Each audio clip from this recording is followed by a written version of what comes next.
few years ago, I was taking care of a woman who was a victim of violence. I wanted her to be seen in a clinic that specialized in trauma survivors. I made the appointment myself because, being the director of the department, I knew if I did it, she would get an appointment right away. The clinic was about an hour and a half away from where she lived, but she took down the address and agreed to go. Unfortunately, she didn't make it to the clinic. When I spoke to the psychiatrist, he explained to me that trauma survivors are often resistant to dealing with the difficult issues that they face and often miss appointments. For this reason, they don't generally allow the doctors to make appointments for the patients. They had made a special exception for me. When I spoke to my patient, she had a much simpler and less Freudian explanation of why she didn't go to that appointment. Her ride didn't show. Now, some of you may be thinking, didn't she have some other way of getting to that clinic appointment? Couldn't she have taken an Uber or called another friend? If you're thinking that, it's probably because you have resources. But she didn't have enough money for an Uber. She didn't have another friend to call. But she did have me, and I was able to get her another appointment, which she kept without difficulty. She wasn't resistant, it's just her ride didn't show. I wish I could say that this was an isolated incident, but I know from running the safety net systems in San Francisco, Los Angeles, and now New York City, that healthcare is built on a middle-class model that often doesn't meet the needs of low-income patients. That's one of the reasons why it's been so difficult for us to close the disparity in healthcare that exists along economic lines, despite the expansion of health insurance under the ACA or Obamacare. Healthcare in the United States assumes that besides getting across the large land expanse of Los Angeles, it also assumes that you can take off from work in the middle of the day to get care. One of the patients who came to my East Los Angeles clinic on a Thursday afternoon presented with partial blindness in both eyes. Very concerned, I said to him, "When did this develop?" He said, "Sunday." I said, "Sunday? Did you think of coming sooner to clinic?" And he said, "Well, I have to work in order to pay the rent." A second patient to that same clinic, a trucker, drove 3 days with a raging infection, only coming to see me after he had delivered his merchandise. Both patients' care was jeopardized by their delays in seeking care. Healthcare in the United States assumes that you speak English or can bring someone with you who can. In San Francisco, I took care of a patient on the inpatient service who was from West Africa and spoke a dialect so unusual that we could only find one translator on the telephonic line who could understand him, and that translator only worked one afternoon a week. Unfortunately, my patient needed translation services every day. Healthcare in the United States assumes that you're literate. I learned that a patient of mine who spoke English without accent was illiterate when he asked me to please sign a Social Security disability form for him right away. The form needed to go to the office that same day, and I wasn't in clinic. So trying to help him out, knowing that he was the sole caretaker of his son, I said, "Well, bring the form to my administrative office. I'll sign it and I'll fax it in for you." He took the 2 buses to my office, dropped off the form, went back home to take care of his son. I got to the office, and what did I find next to the big X on the form? The word applicant. He needed to sign the form. And so now I had to have him take the 2 buses back to the office, sign the form, so that we could then fax it in for him. Completely changed how I took care of him. I made sure that I always went over instructions verbally with him. It also made me think about all of the patients who receive reams and reams of paper spit out by our modern electronic health record systems, explaining their diagnoses and their treatments, and wondering how many people actually can understand what's on those pieces of paper. Healthcare in the United States assumes that you have a working telephone and an accurate address. The proliferation of inexpensive cell phones has actually helped quite a lot. But still, my patients run out of minutes, and their phones get disconnected. Low-income people often have to move around a lot by necessity. I remember reviewing a chart of a woman with an abnormality on her mammogram. The chart assiduously documents that 3 letters were sent to her home asking her to please come in for follow-up. Of course, if the address isn't accurate, it doesn't much matter how many letters you send to that same address. Healthcare in the United States assumes that you have a steady supply of food. This is particularly an issue for diabetics. We give them medications that lower their blood sugar. On days when they don't have enough food, it puts them at risk for a life-threatening side effect of hypoglycemia or low blood sugar. Healthcare in the United States assumes that you have a home with a refrigerator for your insulin, a bathroom where you can wash up, a bed where you can sleep without worrying about violence while you're resting. But what if you don't have that? What if you live on the street, you live under the freeway, you live in a congregate shelter where every morning you have to leave at 7 or 8 a.m.?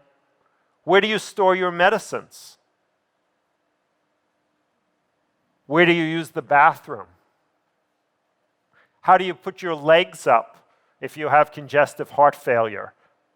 Is it any wonder that providing people with health insurance who are homeless does not erase the huge disparity between the homeless and the housed?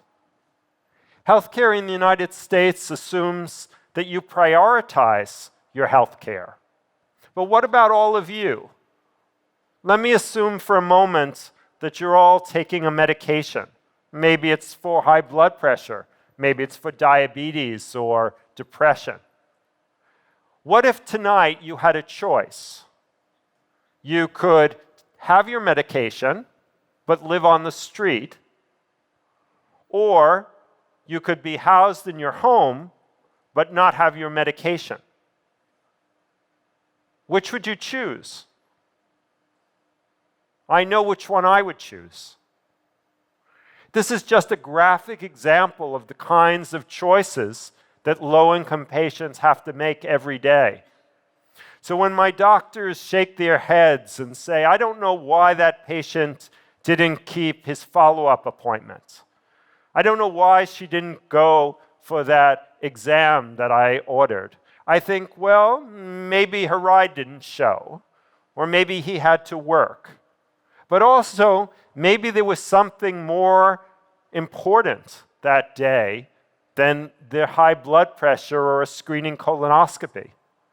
Maybe that patient was dealing with an abusive spouse, or a daughter who was pregnant and drug addicted, or a son who was kicked out of school, or even maybe they were riding their bicycle through an intersection and got hit by a truck, and now they're using a wheelchair and have very limited mobility.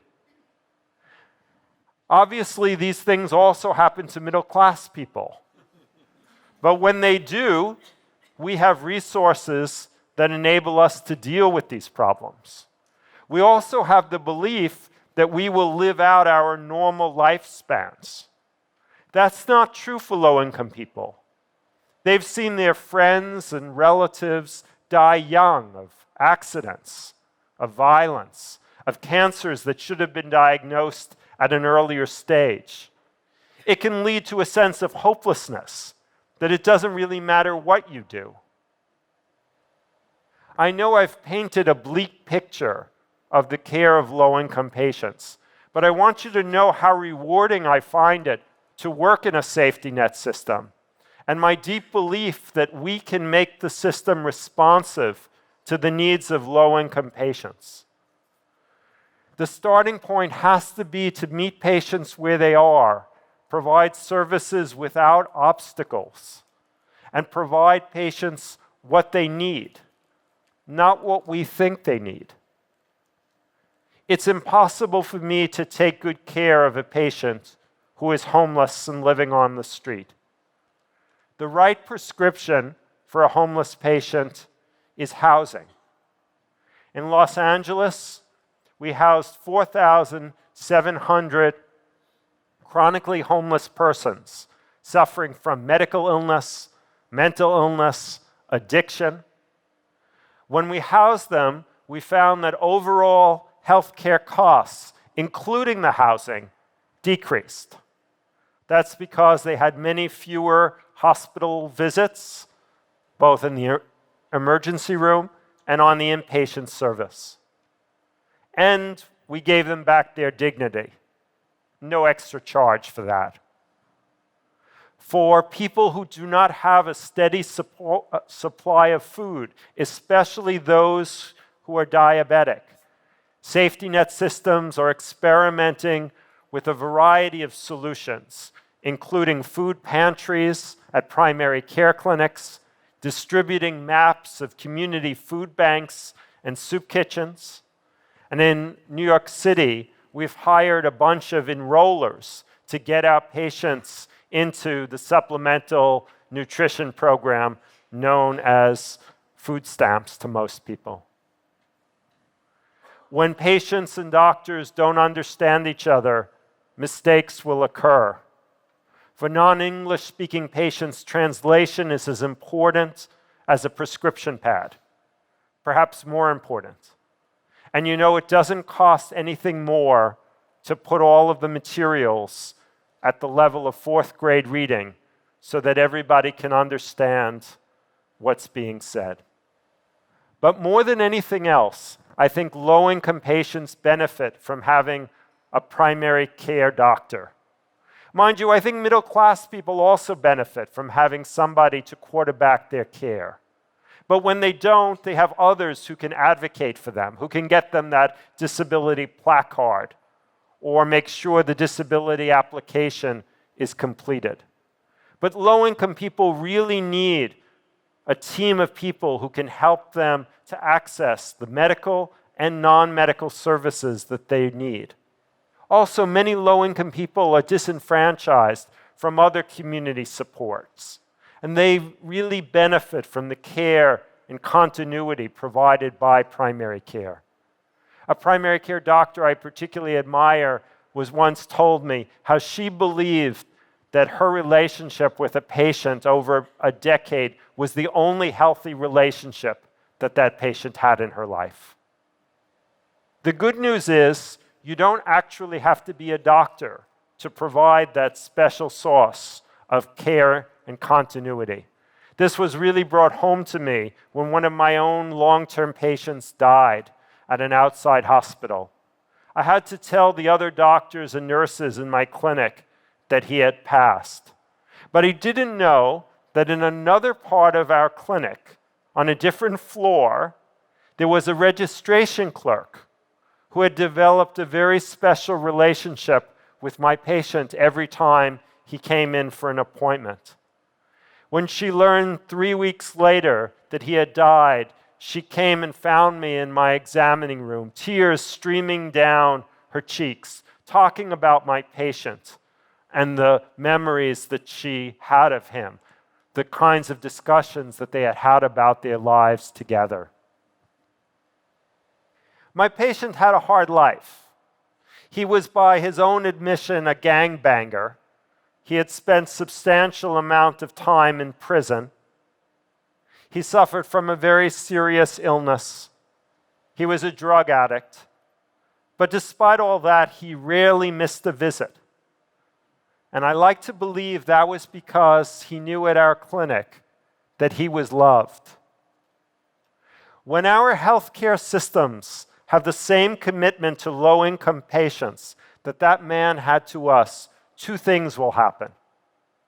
First, the system will be responsive to the needs of low-income people. It will speak their language, it will meet their schedules, it will fulfill their needs.